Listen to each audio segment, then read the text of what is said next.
بسم الله الرحمن الرحيم. اللهم صل على محمد وعلى آل محمد وبارك وسلم. Degree first year first semester کا گیس ماڈل پیپر ہے اور یہ سیٹ بی ہے. اس سے پہلے سیٹ اے کی ویڈیو اپلوڈ ہو چکی ہے، شاید آپ دیکھ بھی لیے. یہ سیٹ بی ہے، دونوں میں تھوڑا سا فرق ہے لیکن کوشچن آنسرز اور سلیبس وہی ہے. تو چلیے ہم شروع کرتے ہیں. شروع کرنے سے پہلے ایک گزارش یہ ہے کہ آپ اپنے سارے دوستوں تک یہ ویڈیو کو پہنچائے تاکہ عربی کا ہر اسٹوڈنٹ 99 مارکس آسانی سے حاصل کرے. چلیے سیکشن اے آپ کو اچھی طرح معلوم ہے، اس میں 2 سیکشن ہوتے ہیں. Section A answer any 5 question, each question carries 4 marks. اس میں 5 کوشچن کے آنسر لکھنا ہے اور ہر کوشچن کے 4 مارکس رہیں گے. Question number 1 translate the following verse. اس میں کوشچن نمبر 1 میں 4 سوروں میں سے سورہ علم نشرح ہے، علم نشرح کے سوروں میں سے کوئی ایک آیت آئے گی. اس آیت کا آپ کو صرف ٹرانسلیشن کرنا ہے، صرف ٹرانسلیشن کرنا ہے، ترجمہ کرنا ہے، ریفرنس دینا نہیں ہے.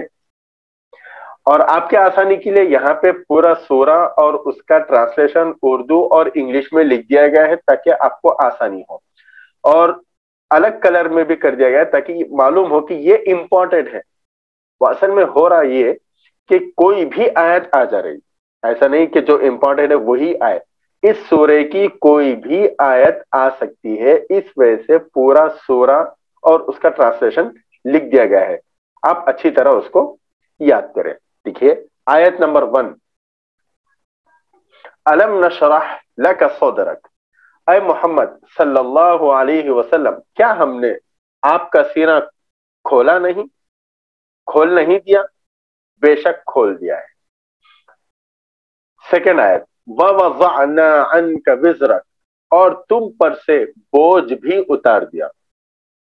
تیسری آیت الَّذِي أَنْقَضَ ظَهْرَكَ، جس نے تمہاری پیٹھ توڑ رکھی تھی، جس نے آپ کی پیٹھ توڑ رکھی تھی. آیت نمبر 4 وَرَفَعْنَا لَكَ ذِكْرَكَ، اور آپ کا ذکر بلند کر دیا. آیت نمبر 5 فَإِنَّ مَعَ الْعُسْرِ يُسْرًا، ہاں مشکل کے ساتھ آسانی بھی ہے. إِنَّ مَعَ الْعُسْرِ يُسْرًا، اور بے شک مشکل کے ساتھ آسانی ہے. آیت نمبر 7 فَإِذَا فَرَغْتَ فَانْصَبْ، اور جب آپ فارغ ہو تو عبادت کیا کرو، محنت کیا کرو، عبادت میں محنت کیا کرو. آیت نمبر 8 وَإِلَىٰ رَبِّكَ فَارْغَب، اور اپنے پروردگار کی طرف متوجہ ہو جایا کرو. یہ جو بلو کلر ہے اس کا مطلب یہ ہے کہ یہ آیت امپورٹنٹ ہے، یہ آ سکتی ہے، لیکن آپ کی ذمہ داری ہے آپ پورا سورہ اور اس کا ترجمہ یاد کریں. یہ تھی بٹ نمبر 1. اس کے بعد یہ ہے bit number 2 translate the following. اس میں بھی دوسرا جو سورہ ہے سورہ التین، اس کی کوئی ایک آیت آئے گی، اس آیت کا آپ کو ٹرانسلیشن کرنا ہوگا. آپ کی آسانی کے لیے پورا سورہ اور اس کا ٹرانسلیشن یہاں پہ لکھ دیا گیا ہے تاکہ آپ پڑھ کر آسانی سے آنسر لکھ سکیں. آیت نمبر 1 والتین والزیتون، انجیر کی قسم اور زیتون کی. وطور سینین، اور طور سینین کی قسم. آیت نمبر 3 وَهَذَا الْبَلَدِ الْأَمِينِ، اور اس امن والے شہر کی قسم. آیت نمبر 4 لَقَدْ خَلَقْنَا الْإِنسَانَ فِي أَحْسَنِ تَقْوِيمٍ، کہ ہم نے انسان کو بہت اچھی صورت میں پیدا کیا. آیت نمبر 5 ثُمَّ رَدَدْنَاهُ أَسْفَلَ سَافِلِينَ، پھر رفتہ رفتہ اس کی حالت کو بدل کر پست سے پست کر دیا. آیت نمبر 6 إِلَّا الَّذِينَ آمَنُوا وَعَمِلُوا الصَّالِحَاتِ فَلَهُمْ أَجْرٌ غَيْرُ مَمْنُونٍ، مگر جو لوگ ایمان لائے اور نیک عمل کرتے رہے ان کے لیے بے انتہا اجر ہے۔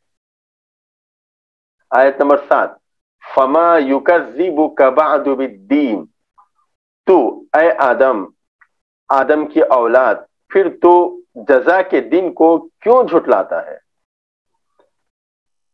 آیت نمبر 8، الیس اللہ باحکم الحاکمین، کیا خدا سب سے بڑا حاکم نہیں ہے۔ یہ تھا بٹ نمبر 2، جس میں دوسرا سورہ یعنی سورہ 3 کی کوئی ایک آیت آئے گی جس کا آپ کو ٹرانسلیشن کرنا ہے۔ یہ جو بلو کلر دکھ رہا ہے آیتوں پہ، اس کا مطلب یہ کہ یہ امپورٹنٹ ان میں سے آ سکتا ہے، لیکن آپ پورا سورہ اس کا ٹرانسلیشن یاد کر لیں، آپ کو 2 فائدہ ہوگا۔ نماز میں بھی جب آپ پڑھیں گے تو آپ کو اس کا ترجمہ سمجھ میں آئے گا، اور دوسرا فائدہ یہ کہ کوئی بھی آیت آنے دے آپ ٹرانسلیشن آسانی سے کر سکتے ہیں۔ تو یہ تھی بٹ نمبر 2۔ اس کے بعد bit number 3، answer the following question. نیچے کچھ کوشچن ہے، ان کوشچنس میں سے کوئی ایک کوشچن آئے گا، ایک سوال آئے گا جس کا آپ کو عربک میں جواب لکھنا ہے۔ تو یہ کوشچن سے دیکھیں، کوشچن نمبر 1، من این جاء عبد الرحمن، من این کہاں سے، جاء آیا، عبد الرحمن نام ہے، عبد الرحمن کہاں سے آئے۔ یہ من این کوشچن ورڈ ہے، اس کو ہٹا دیں، باقی سیم کوشچن کاپی کریں، جاء عبد الرحمن من الیمن، من کے معنی سے یمن کنٹری کا نام ہے، یمن سے آئے۔ کوشچن نمبر 2، ما اسم ابی عبد الرحمن، ماں کے معنی کیا، اسم معنی نام، ابی عبد الرحمن، ابی معنی والد، عبد الرحمن نام ہے، عبد الرحمن کے والد کا نام کیا ہے۔ ماں کوشچن ورڈ ہے، اس کو ہٹا دیں، باقی سیم کوشچن کاپی کرنا ہے، اسم ابی عبد الرحمن، آنسر آگے لکھنا ہے ابو سلمہ، عبد الرحمن کے والد صاحب کا نام ابو سلمہ ہے۔ کوشچن نمبر 3، ماذا یفعل عبداللہ بعد صلاة الفجر، ماذا مانے کیا، یفعل مانے کرتے ہیں، عبداللہ نام ہے، بعد مانے بعد، صلاة الفجر فجر کی نماز کے بعد عبداللہ کیا کرتا ہے۔ یہ ماذا یفعل ہٹا دیں، ماذا یفعل کی جگہ پہ یتلو لکھنا ہے۔ یتلو کے معنی ہے تلاوت کرنا، قرآن پاک پڑھنے کو یتلو کہتے ہیں۔ عبداللہ نام ہے، بعد مانے بعد، صلاۃ الفجر نماز، فجر کی نماز کے بعد عبداللہ تلاوت قرآن کرتا ہے۔ یہ تھا کوشچن نمبر 3۔ اس کے بعد کوشچن نمبر 4، متى اسست الجامعہ العثمانیہ، متى مانے کب، اسست بنیاد رکھی گئی، بنائی گئی، الجامعہ یونیورسٹی، عثمانیہ یونیورسٹی کب بنائی گئی۔ یہ متا کوشچن ورڈ ہے، اس کو ہٹا دیں، باقی سیم کوشچن کاپی کرنا ہے، اسست الجامعہ العثمانیہ، عام مانے سال، 1919، بس اتنا ہی آنسر ہے۔ کوشچن نمبر 5، اینا یسکن عبد الرحمن، اینا کے معنی کہاں، یسکن معنی رہتا ہے، عبد الرحمن نام ہے، عبد الرحمن کہاں رہتا ہے۔ یہ کوشچن ورڈ ہے، اس کو ہٹا دیں، باقی سیم کوشچن کاپی کرنا ہے، یسکن عبد الرحمن فی معنی میں، مہجہ ہاسٹل، الجامعہ یونیورسٹی کے ہاسٹل میں رہتا ہے عبد الرحمن۔ یہ تھی بٹ نمبر 3، جس میں ان ہی 5 کوشچنس میں سے کوئی ایک کوشچن آئے گا جس کا آپ کو آنسر لکھنا ہوگا۔ اس کے بعد bit number 4، answer the following question, اس میں بھی کوشچنس آئیں گے، ان 5 میں سے کوئی ایک آئے گا جس کا آپ کو آنسر لکھنا ہوگا عربک میں۔ ما المراد بالنظافت العامہ، ما کے معنی کیا، مراد معنی مقصد، مراد، بالنظافت صفائی، العامہ عام صفائی سے مراد کیا ہے۔ یہ ما کوشچن ورڈ ہے، اس کو ہٹا دیں، باقی سیم کوشچن کاپی کرنا ہے، المراد بالنظافت العامہ ہی نظافت الاماکن، نظافت صفائی، اماکن جگہوں کا صاف رکھنا، یہ ہے نظافت عامہ۔ کوشچن نمبر 2، ما المراد بالنظافت الخاصہ، ما کے معنی کیا، المراد معنی مراد، النظافت صفائی، الخاصہ خاص صفائی سے مراد کیا ہے۔ یہ کوشچن ورڈ ہٹا دیں، باقی سیم کوشچن کاپی کرنا ہے، المراد بالنظافة الخاصة